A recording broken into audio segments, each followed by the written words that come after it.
Oh, it's fine. This is fine. Everything's fine. Everything's fine. My name is Will, actually, and yeah, of course I have a podcast. I'm broadcasting all the way from my mother's basement to bring you All the King's Voices, a podcast about gender, performance, and everything in between. Today's guest is a San Francisco born drag king who was raised in Oakland, California, and is now based in Portland, Oregon. He's the producer of Melange, a queer and POC variety show, Crown Me, Mischief, a melanated variety show in Olympia, Washington, and a founding member of the 90s R&B drag king boy band, Yeah Girl. Drag daddy to the kings of hashtag CashFam, he strives to create space and platforms for kings of color all over the country. Now, before I introduce him, I also want to encourage you to pause the video and go over to facebook.com/MelangePDX so that you can grab a ticket to the next Melange show. If you're watching this before July 15th, 2020, that's now. So go grab a ticket. Give you a couple seconds to pause the video, and then we'll come back and introduce our guest. Okay, did you get your ticket? I hope you did. All right, so now I'd like to introduce today's guest, the Smoothest Ladies Man, Javier Miguel. Hi, I'm Javier Miguel. I am a drag king that was born in San Francisco, became a part of the Rebel Kings of Oakland somewhere around 2013, and my pronouns are he, they, and yeah, been doing drag for a while, and I enjoy it, and I enjoy mentoring other drag kings. Yeah, well, I am so excited to chat with you. So you've been in the scene for a little while. You're in Portland now, right? Hmm. So you've had a chance to experience some different scenes. You've also been a mentor, which is awesome, and I'd love to hear about your experience. But before we do that, I want to hear a little bit about how you got into drag in the first place. How did you discover what a drag king was and then become one? So, before I was a drag king, I was already what is now called a femme queen, which was at that time called a faux queen. I don't really like that language.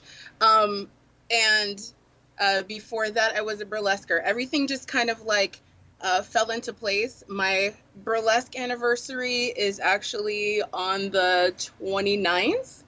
And I will have been doing burlesque and drag, both masculine and feminine, for the last 7 years. Oh my gosh. So since 2013.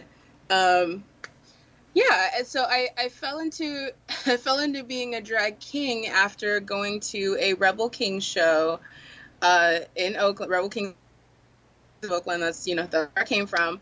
I was able to kind of connect and find that masculine side of me that I didn't really know at that point where to place it. Mm-hmm. Because I was so used to like being hyper femme all the time and being a femme person in general.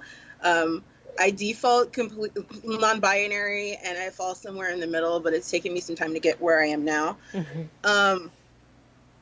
But I remember going to a Rebel King show and just watching the kings that were there and going, wait, so there's drag queens, there's drag kings too? That's a thing. And I sat at home. It's the weirdest story. I was watching this makeup tutorial, and it was like this one makeup artist that was on YouTube that was doing like makeup to look like Drake. And so I said, Okay. and she did it, and it tripped me out because like she finished, and I was like, "Yo, you look like Drake. This is weird." And then I was like, just for shits and giggles, let's try it and see what happens. Turns out I do it. And then I had to go through this weird process because I had an issue with, for one, presenting that masculine side of myself, and also like seeing the men in my family in that, which were not all on good terms. So kind of coming to terms with like, okay, like I do look like exactly like them. Like I look like my two brothers and my father. Like I look like them. So it was interesting. I had to sit with it for a minute, process it, giggle to myself a little bit, and go, oh, oh, wait, hello. So after sitting with it for a while and then finally deciding, okay, I'm gonna try to bring a drag king to the stage. But just like my other personas, I wanted there to be a debut and I wanted to be a memorable one. Mm-hmm. So I was helping another drag queen who's currently in, I believe she's still in New Mexico. She moves around a lot. But I was helping Aquila Biatch do a show. At the time it was, oh goodness, what was the name of the show? House of Glamazon was what we had a little like drag troupe kind of thing going on. And she wanted to start doing the show outside of the White Horse and move it into San Francisco. So we moved the show to San Francisco, and I was like, okay. So somewhere around August, I was like, okay, I'm going to go ahead and put this drag on. And August in the Bay Area is not the nicest weather. I don't care where you are. It's hot. Yeah. Sweltering heat. I take the BART over to the Castro, and like we get ready to go to this other area near Soma, which is like, well, you know where that is, but like, yes, Soma, like south of Market is basically what Soma is. So there was a club there that we were supposed to perform at. We were getting ready. The whole crew was there. There's like 7 of us in the cast. Nobody showed up, and we were 7 minutes into showtime. Yeah, it was horrible. Oh, man. The promo never got out. It seems like the club never promoted us, and they just looked at us crazy when all these like queens and kings just like ran in there. So we all hopped into. Oh my god! It's a whole story behind this. We hopped into somebody's huge car. I don't even remember whose car it was. Somebody had this huge Cadillac. All the queens and kings hopped in the car, right? Yeah. We're like stacked on top of each other, and Aquila goes, there's a fundraiser going on across town, and you might not make very much money or anything like that, but it's a good way to get your name out here in the city. So let's go. All 7 of us pack in this car. If we could have put somebody in the trunk, we would have. Drove over back to the Castro, and Cafe Fleury was the first place that Javier Miguel was able to perform. And the funny thing was, it was a fundraiser, and it was for Latino youth within the area, for gay and trans Latino youth in the area at the time, and they were raffling off this bottle of Patron. The funny thing was, in my debut song, it actually said, it said, let me have this last sip of Patron. So I had like something to play with while I was going, because like I just took the Patron, and I was like, that was my drag king debut. Wow, that is a hell of a story. Oh my god. And like, and to even just be able to get on stage after all of that going on, like, holy cats. That was a lot. I had to like recenter myself, because of course you're like, this is a bar I'm going to perform in. I already walked this stage. It's going to be great. Nobody shows up when we just like jet out of there and go, hey, we're going to go do this show across town. We're going to just barge in. Yeah. And they wanted more performers anyway. So when we called up, they just were like, yeah, we'll put you in. I'm like, oh. Wow. And I was like, and I get to debut with a good cause, and there's already a bottle of Patron here, and I needed a prop anyway. Done. Wow. Magic. Drag magic. Tragic. I like it. We've coined a term here, everyone, so you have to add the TM afterward, right? Yes. Oh my gosh. Wow. So okay, so you get your start doing this. So question for you, how did you learn how to be a king? Like, how did you, besides like, doing the makeup and all of that, but like, how did you find how Javier moves, and like how, like, what makes a king? Like, how did you find that tragic? I think I took the look I already had, looking at myself in the mirror and going, so if these male people that are in my family look like this, but also, they're all playboys. all of them. Okay. Cheated, all kinds of Oh man. You know, womanizers, definitely womanizers. But I was like, well, what if I take this character and make him like really smooth and stuff, but he'll look like he's gonna take you home, but he's not, because he's a good guy. Ooh. He'll only take you home like after a while. Like, it's not going to be something. He wants to like take it slow and be romantic with you. So if I could take that side of the machismo that exists in my family and make that into a persona that is, that really is, my tagline is the smoothest ladies man. And one of the reasons I keep that tagline is because, I'm going to flirt with you and stuff like that, and I'm going to give you a good time, and we're going to enjoy what's going on here, and I'm gonna let you go on your way. If you want to call me, call later. I'm not going to ask for your number. I'll give you mine. That's amazing.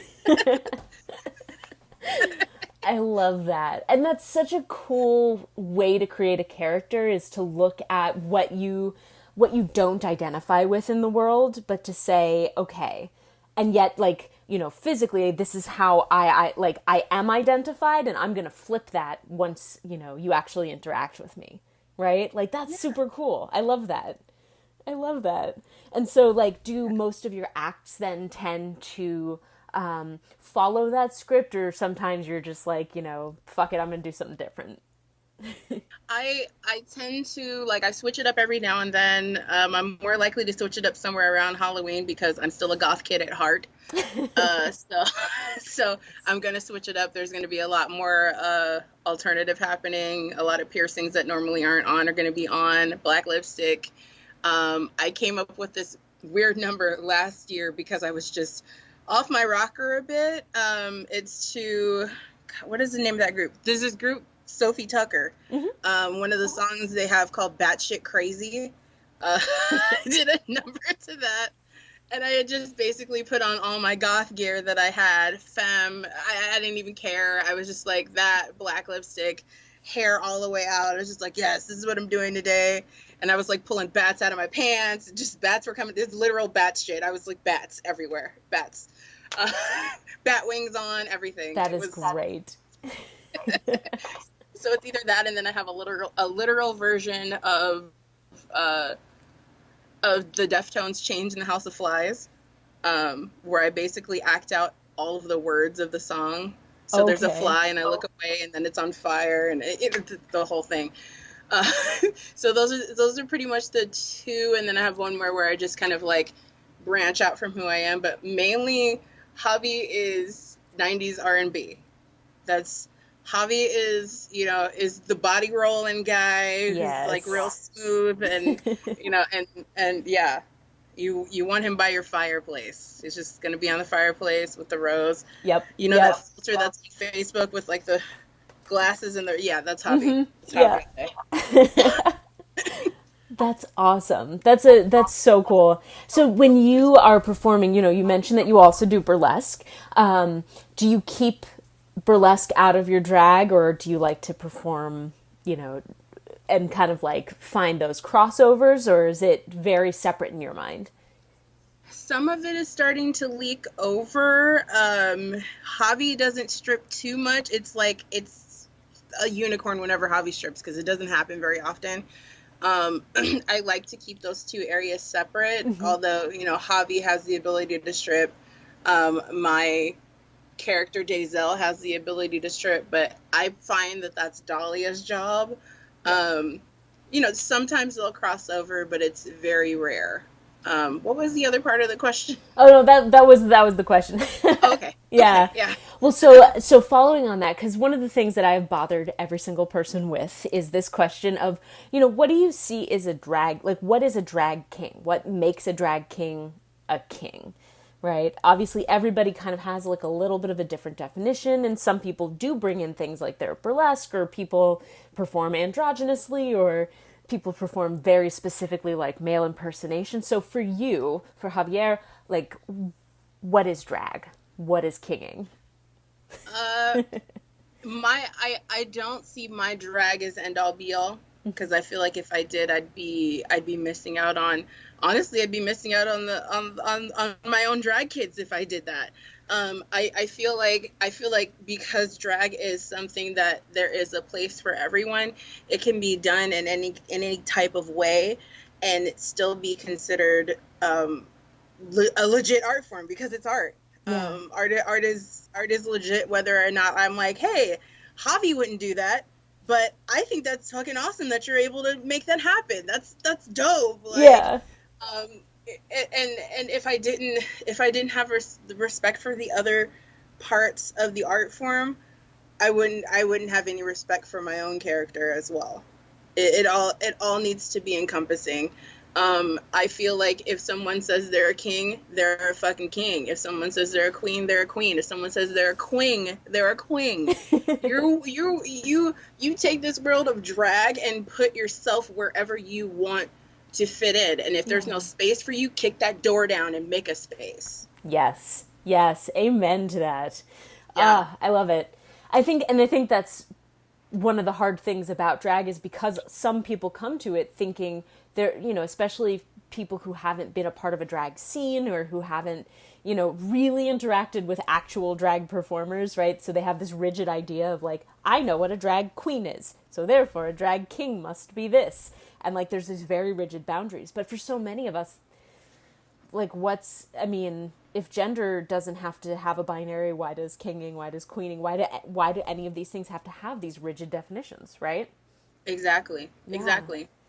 Awesome. So you mentioned you have drag kids, and as a drag orphan who just kind of like fell into this, and like I consider like so Hota and Chico Suave were like two who were like super helpful in like just making sure I didn't do stupid stuff before I went on stage. Like Chico literally taught me how to glue on a mustache, but I don't really have like a drag parent. So I would love to hear a little bit about like what it's like to be a drag parent, what it's like to mentor people, and how you kind of foster your youth. So I was also an orphan. I didn't, but I did also have Chico to help me. Chico's great. To me, Chico is like, my adopted step uncle that decided to help out. And I love Chico so much. Chico gets mad respect for me all the time. Also my old Sash husband, because we held the title of King and Queen of Hearts together. Oh, nice. So yeah. Chico will always hold a special place in my heart. Chico was one of the first Black drag kings I got to see on stage. And Chico and Alex UN were like the two that I got to see right off. And just mad respect for them both. And they've both been doing it for a long time. And just all the props to any drag kings that came before me, especially the Black drag kings. Mm-hmm. And they've taught me through what they do. Just watching them and being able to be inspired by them and see what they're doing along with what the other kings are doing. But it's important for you to walk into a space and see people that look somewhat like you. Me and Chico being pretty similar to the same size, we're able to kind of like, okay, you got those two levels of not just being a Black drag king, but also being a fat Black drag king. And that's its own space. Yeah. It is different because we're going to move in different ways, and we're going to touch people in different ways. And both of us love being Big Daddy Teddy Bear. That's like, that's the thing. And I think, I've gotten a lot of mentoring from Chico, and I just mad respect all day long, all the respect. Yeah. And I think when it comes to mentoring my own, it's been a lot more of just being a guiding hand and not being somebody who's like too far into it going, you need to look like me, or you need to do these things just like I do. More like giving them hints of how I do stuff, because there was a time when Jota Mercury was doing this particular pattern with their facial hair, and they just looked like Baby Bash. And it was hilarious to me. And I was like, okay, we need to do a Baby Bash number because you look like Baby Bash. And then we started doing we did a couple of a couple of performances together, Oh, as great. Baby Bash, because they're so little. and, um, and, and it just, that was like, Hota was my very first drag kid. And thereafter, there have been several, and every single one of them brings something different. Mm-hmm. They bring something exciting. They bring something in a way that they want to. Yeah. I say to myself, all I'm there to do is help you out. You got any questions, I'll help you. And there's a lot of them freak out and go, oh my God, I have to do this. And I'm like, no, there's no timeline. It's your art. Yeah. You do this when you get ready to. You don't have to do it like I do it. Please, for the love of God, don't do it like me. I don't want you to do it like me because I don't want anybody copying me. Right. Just do you. It's okay. And I think what I try to teach my drag kids is to just, like I said, do you. Do what feels good for you. Mm-hmm. And because I have the ability of straddling the line in both ways of feminine and masculine, and having that burlesque aspect and also having the femme drag aspect, I feel like I can offer them an experience that's well-rounded enough that can teach them how to perform more femme if they want to, and how to perform more masc if they want to. If they want to be somewhere in the middle, I can help with that too. Yeah. Yeah, if having that ability, I think has helped them all grow, and they're all super successful, and I'm like proud of all of them. I think there's 8 now in Cash Fam, I think. Oh, wow. Wow, that's awesome. And yeah, they're all very unique in their style. They're all very unique in who they are. I have everything from like leather daddies to, Hota is so varied. Hota will do whatever. Yeah. Oliver's also very smooth, so that's fun. There's 2 Olivers too. So there's Oliver Closeoff and Oliver Quim.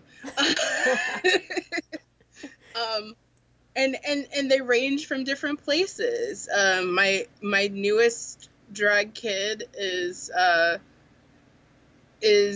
Manuel Palma del Rey, which is their drag is similar to mine. The only difference is that everything they do is completely in Spanish. Oh, great.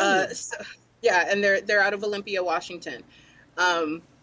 So yeah, I have drag kids in Seattle, drag kids in Olympia, drag kids here in Portland, Oregon, and then drag kids in the Bay, drag kids in Minneapolis. So Oh, wow. like everybody's everywhere.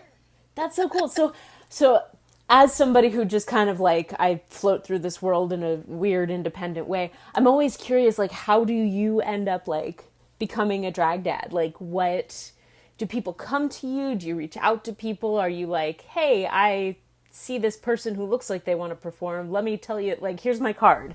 Like what makes a kid to you?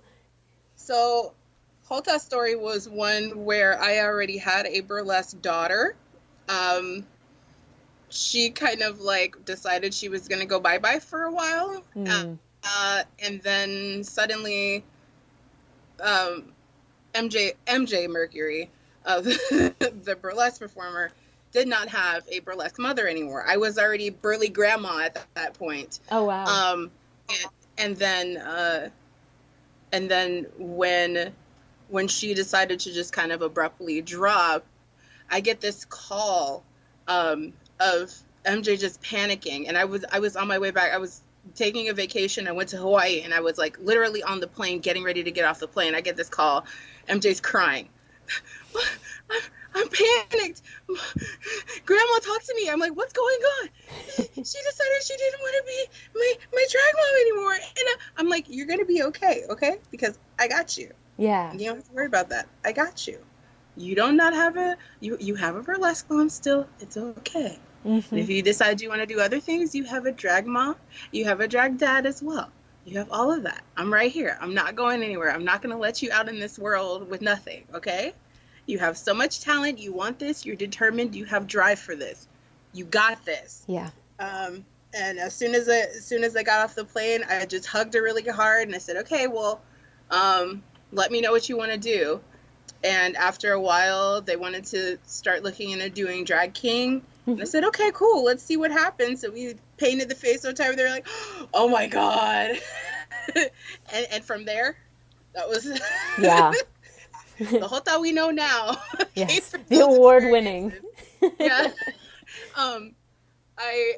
And everybody had like a different experience as to how we met and how things happened, and some people have just been like, "You're my drag dad." I'm like, okay. You know, I'm not gonna say no if I have the ability to empower somebody, and they are either looking up to me for that or have been around me for long enough. I'm not gonna tell them no. It's like I'll help you get where you need to go. I'll help you paint if you need. You know, I'll help you, you know, figure out and get tight on that lip sync if that's what you need. I am literally a drag and burlesque parent. I have so much stuff. Yeah. So if someone comes to me and goes, I want to start doing drag, I'm pretty sure I have something for them to start drag in. Be like, here's your starter wardrobe. Just go. Have fun. You need some help with rhinestoning? I got you. Like, we'll figure it out. Although in most cases, especially with Hota, I was like, go see Uncle Chico. Chico's got it. Chico's the rhinestone king. So. I'm telling you, I think Chico was the very first king I ever saw perform in rhinestones. Yeah. And it's so spectacular. Like, the look, just the style, everything. It's just, banging. But like I said, everybody's start was different. You know, there's one of the kings out here, Oliver Closeoff, when he started up, he was actually with another group called Kings and Thieves. And this was a show that I really wasn't, I didn't see a lot of kings in town before I found that show. You have to do a lot of digging to find drag here, especially drag kings, because this is definitely out in Portland. This is mainly a queen's world. They don't know what to do when they see drag kings half the time. So that's really strange coming from Oakland, where we're king heavy in Oakland. Yeah. So, you know, and actually having a set drag king show. And this was the only drag king show that I saw, but they weren't able to get a lot of promotion out. So unfortunately that show died. But it was one of the places that I went and actually saw masculine kings performing. I was one of the masculine kings that brought more masculinity to the drag world out here. Within the what's called the crush scene. Because a lot of things are separated into like what local bars most people perform at here. So like Crush Bar is one of the other places that was holding at that time a show called King, a review. And King, a review tends to still lean more on the side kings that are more feminine, kings that are non-binary, and not just not giving as much masculinity. And like I said, that's not what makes a king, but seeing kings like me just wasn't really happening. Right. Seeing that masculine side wasn't happening.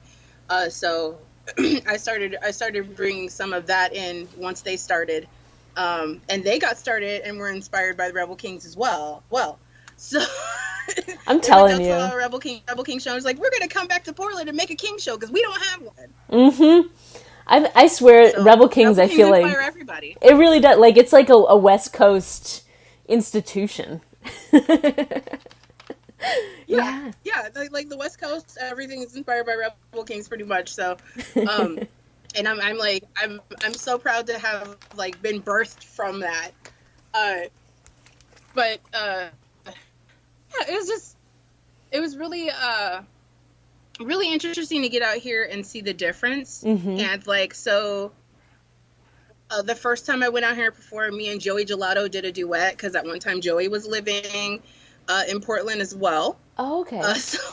So we did a duet. I came out to visit from the Bay, and this was like before I moved out, and just kind of like, you know, getting my name out there and getting my feet wet before I got here. It's been interesting to see the different kinds of drag here and how they've been kind of split up, as opposed to like kind of putting them in one area. We're starting to see more variety, but it's rare to see the masculine kings performing with the non-binary and the femme kings. And I feel like we all have a place. Yeah. Yeah. It's definitely been an interesting scene to be a part of. And things are so kind of split up here. And then, to see that show, like I said, Kings and Thieves, where I saw mainly masculine kings and kings that were, wanting to transition as well, and kings that have transitioned were in this show. So this is mainly a trans masculine show, and I think it's awesome. Yeah, and I would love to see this show revived. Both myself and another drag king are the mentors of Oliver Clothesoff, and it was because I saw Oliver at this show. And this other king was was one of the ones who gave Oliver their start. So a lot of it is about, respecting the mentorship. And so they were able to bring something to the table that I couldn't at the time because I didn't know them in way of production, and somewhere for them to be able to perform on a more regular basis, and kind of, because I feel like kings need to be able to have the same space as queens do, where you find that show that you could do every couple of weeks or every week. Yeah. So that you can start growing your career, and it doesn't happen as much for kings as it does for queens. Yeah. To be able to, especially starting out, you still, like I said, you still have to kick that barrier down. You still have to kick that door down if you want to be in a space that's full of queens. Right. Whereas when you have something that actually facilitates kings, which is rare, few and far between, and can definitely put a strain on the production, but especially being on the other side of being a producer now, knowing that I wish I could book every single king in town on every single freaking show, but if I did that, we'd all be broke. Yeah.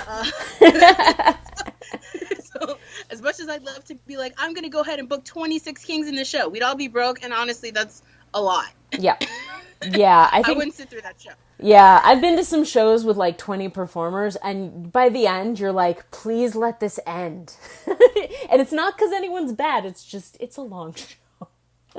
Yeah. The general consensus is if the show should not be over 2 hours long. 2 hours is pushing it. Yep. 90 minutes is the basic span of a movie. Yeah. So you want to put it in the context of like, how long can you keep people's attention? You have an hour and a half to 2 hours, depending on who you book for the show. Yeah. So you, as much as I would love to book every single king in town, it'd be better if there were more kings that had the opportunity to start more shows. If we had more spaces for kings, or if more kings went out and just said, okay, I'm going to go ahead and start a show because, there's a need for it. And there is a need for it. We have our own audiences, and they're down and they love it. And like audiences, once you get them, you solidified it, and they're going to keep coming back because they're fans. Right. I also run a show in Portland called Crown Me, a show for kings, queens, and all the sexy things. That's great. And one of the things that I made sure to do with Crown Me is still center kings. There's always going to be kings in that show. But of course, I only have the ability to book. I only have the ability to book like maybe 4 people at a time. So it'll be like 2 kings, 2 queens, or 2 gendered performers, and then 2 that are, non-binary. Like I said, I wish I had money to book everyone, but I'm also trying to make sure that they get paid as well. Right. That's important. And we're like a midweek show. Oh wow. So we're like every second Thursday when we were open. So it's not like this huge event that's happening on a Saturday where we're going to really pull a lot of people in. It's mainly people going in and going, okay, I'm going to stay for the first couple numbers, or whenever my friend's done performing, and I'm going to go. Right. But I have to give people an outlet to get it out there. And that show's been running for about 2 years now. Oh, great. Yeah, that show's been running for 2 years, and in order to center Kings of Color, one of the reasons that we developed Melange, a queer and POC variety show, is for that reason. Yeah, do you want to talk a little bit more about Melange and tell people how they can watch, and especially as you're transitioning things online and all of that? So, Sure. So Melange, a queer and POC variety show, has been around for the last 3 years. We've been in a stage production for that entire time. Since April, we've been online. So basically, the minute they called it, like a week later, our venue was like, "Hey, we're not going to be able to do the show. I'm sorry, we have to cancel it." And I just went, "Okay, 2 weeks. I need everybody. If you can, send me video. If you can't, it's cool. yeah. We're going to try this." And it worked out quite well the first time. I mean, the videos were a little scattered around, and it was kind of hard for people to kind of figure out where the links were and stuff like that. So, we're just getting started and figuring it out. And now we're on Zoom. Oh, great. We've been on Zoom since last month, and then our last show was just last Wednesday. And we'll be back again on July 15th.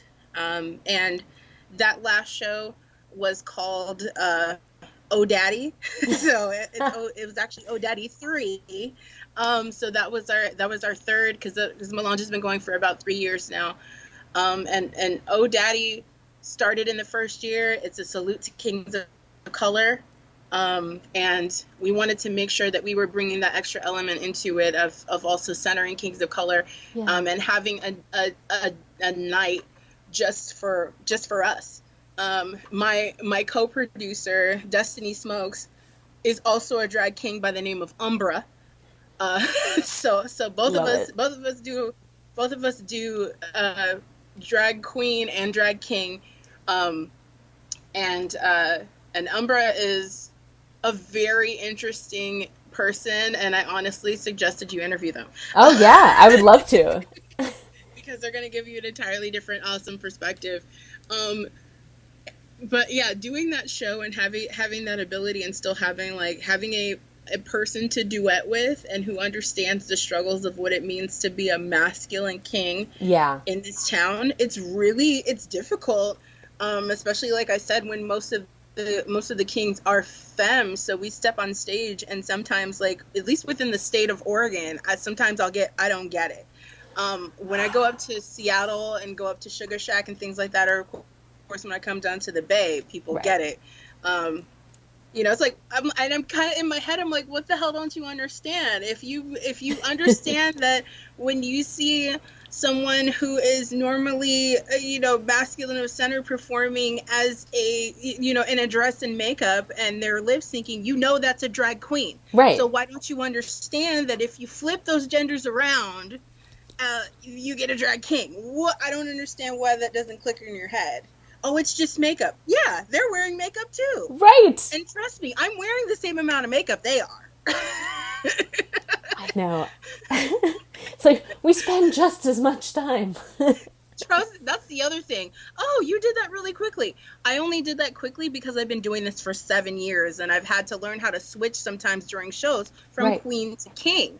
So all it means is that I spent the time at home putting on queen, took a makeup wipe and went whoosh, and somehow managed to keep my base face on in this, redid it, did all my other paint, and then got on stage. That doesn't mean that it took me less. It doesn't mean that I put less effort into it. Believe me. Oh yeah, that's like, I've done that during a show before. That is so much effort. Oh my Lord, like. It's hard. It used to be really hard, and it still is. I mean, because I still would travel down and do Rebel Kings, and I'll be back at it as soon as we reopen again. I'm hightailing myself back to the White Horse. Yeah. But it would be really interesting to be doing these shows and go from like queen to king to burlesque, or like go back and forth, and I'd really have to like center in with Vegas Jake and be like, please, whatever you do, if you're doing the set list, please don't put this number. I need like 5 acts in between so that I can get changed. And and performing at the White Horse has always been hard, but I find it a challenge that's actually helped me throughout drag, because I know how to get dressed in a very confined space now. Yes. We're literally in a broom closet, yep. which I'm sure you don't miss. I mean, although I will say at least it is a mostly clean broom closet. I have changed in some places that I definitely had to shower after. So, you know. I've changed in puddles sometimes, right? And not realize it. Yeah. I performed. Just like, oh. Oh man, there was one show in Santa Cruz where I showed up. I was intending to do my makeup at the venue because it was like a 45-minute drive. Now, you know, I lived in Santa Clara, San Jose area, and now I just like, for years, I just was like, I'm doing my makeup at home. I will get to the venue and just be in face. But I did this early in my career, and I drove to Santa Cruz, and I was performing as a queen at that time, and I was doing this like crazy, like polka dot cartoon character kind of face. And I get to the venue, and it was a unisex bathroom, which means that there was just, you know, cis male pee everywhere. You know, yeah, just on the floors, and there were no mirrors. And I was just like, well, this is an experience from which I will learn. Yeah. Sometimes there's no mirrors. Sometimes there is, they want you to get dressed in the dark. I don't know how that's supposed to work for people. And I want more drag clubs to figure it out. Like, if you were able to provide us a space, I love when people go, ta-da, you have a huge room. Okay, did you put mirrors in here? Did you put some seats for those of us like me who are disabled? Yeah. Did you put some good lighting in here? Because there's this one club I've been to at Olympia, and it cracks me up every time. And they finally, because I went up to the owner, I said, for the love of God, can you please just take out that red light? We don't need this ambiance in here. Because they're mainly a goth club. Yeah. It's like, okay, you can have the ambiance out there. I need a white light on me right now. What, you want to see your makeup before you go on stage? I don't understand. That ruins the mood. Why would you want to do that? Because the light I'm underneath is really white. So I'm gonna need you to give me light. I'm already, my skin tone's already red, so if you put that red on me, I can't see anything. My whole face is gone. Try putting on makeup in that. Oh my like, gosh. What? It's just, it's Sometimes so I don't funny. know what works.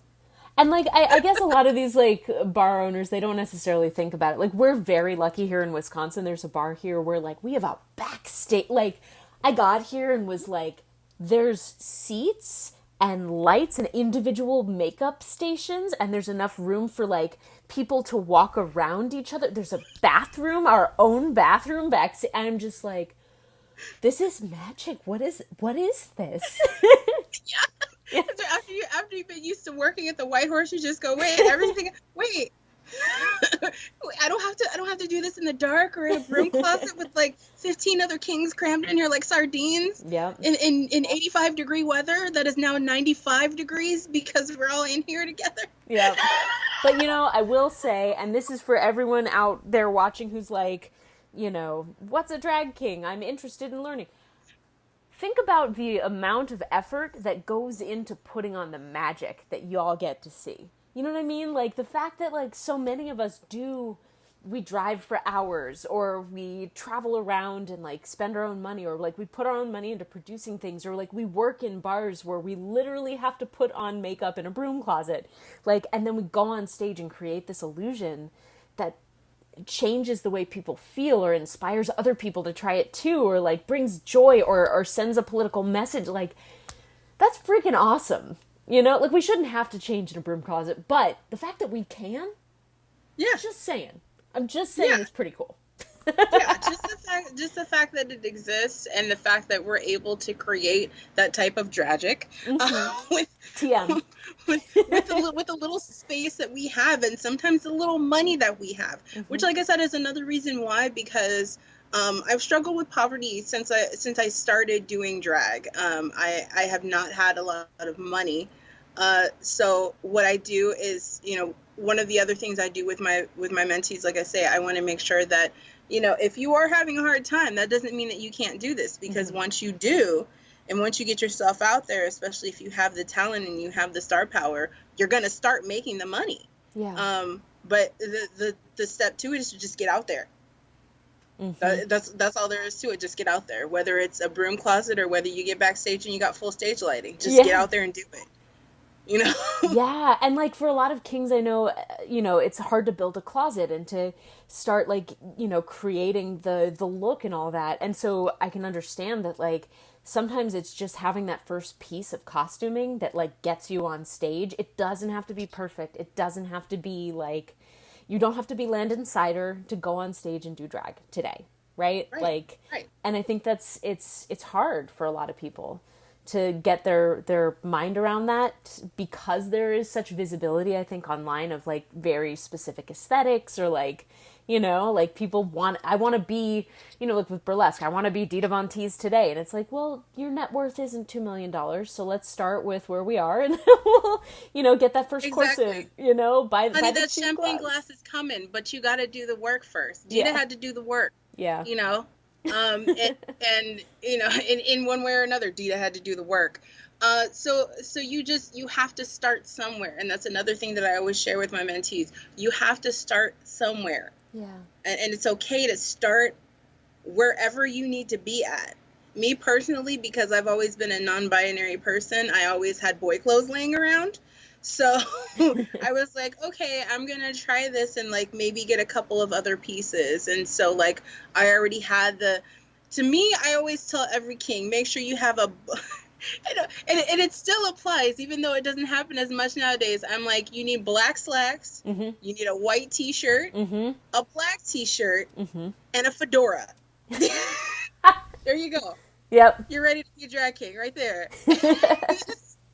It just get you some paint and figure it out. Have a good time. Yeah. And then the rest will come, and then your style will come, and you'll figure out where you want to be, where you want to fit in, or where you don't want to fit in at all. But you can't find that until you just go. Yeah. And that's hard for a lot of people to do and realize that's really what it takes. What's your secret to becoming a drag king? I don't. There's no secret. I just did it. Just did it. Yeah.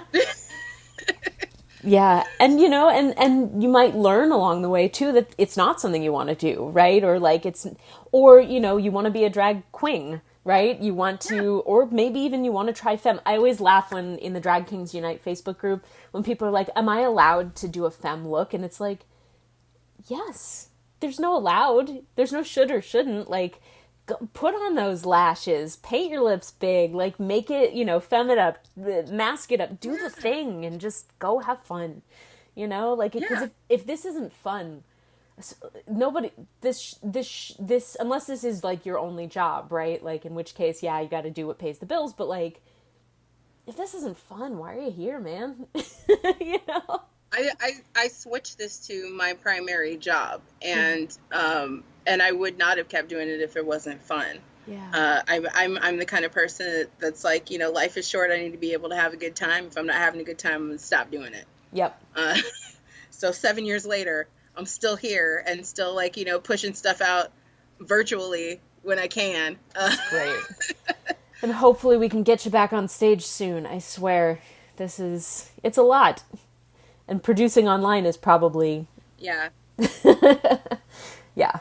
Yeah, I miss it. And at the same time, I know that, like I said, as somebody who is disabled and someone who's immunocompromised, I know for a fact, regardless of what happens, clear across, I will not be setting foot on a stage until 2021. Yeah. I have to know that there's a complete all clear. And I watch that count like a hawk. It's probably not the best thing for my mental health, but it kind of is, because then I could be like, oh, y'all, okay, you're not married.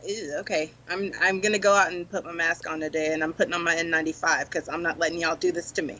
Yeah. Yeah. But also just because, like, with Melange, our venue actually sadly closed down. So we're going to have to look for a new one, and this is not the first time we've had to look for a new venue. So I think we're just going to kind of take this time to develop a virtual following. And like I said, regroup in 2021. If Destiny / Umbra decides that they want to go ahead and go out there because they're not as immunocompromised as I am, they're welcome to. We're going to do like kind of a thing where I'm able to be projected in, and then they're able to be there personally. Yeah. And try to have an audience of people who are still going to be on Zoom, and an audience of people who are physically going to be at the bar, and kind of like, connect that somehow.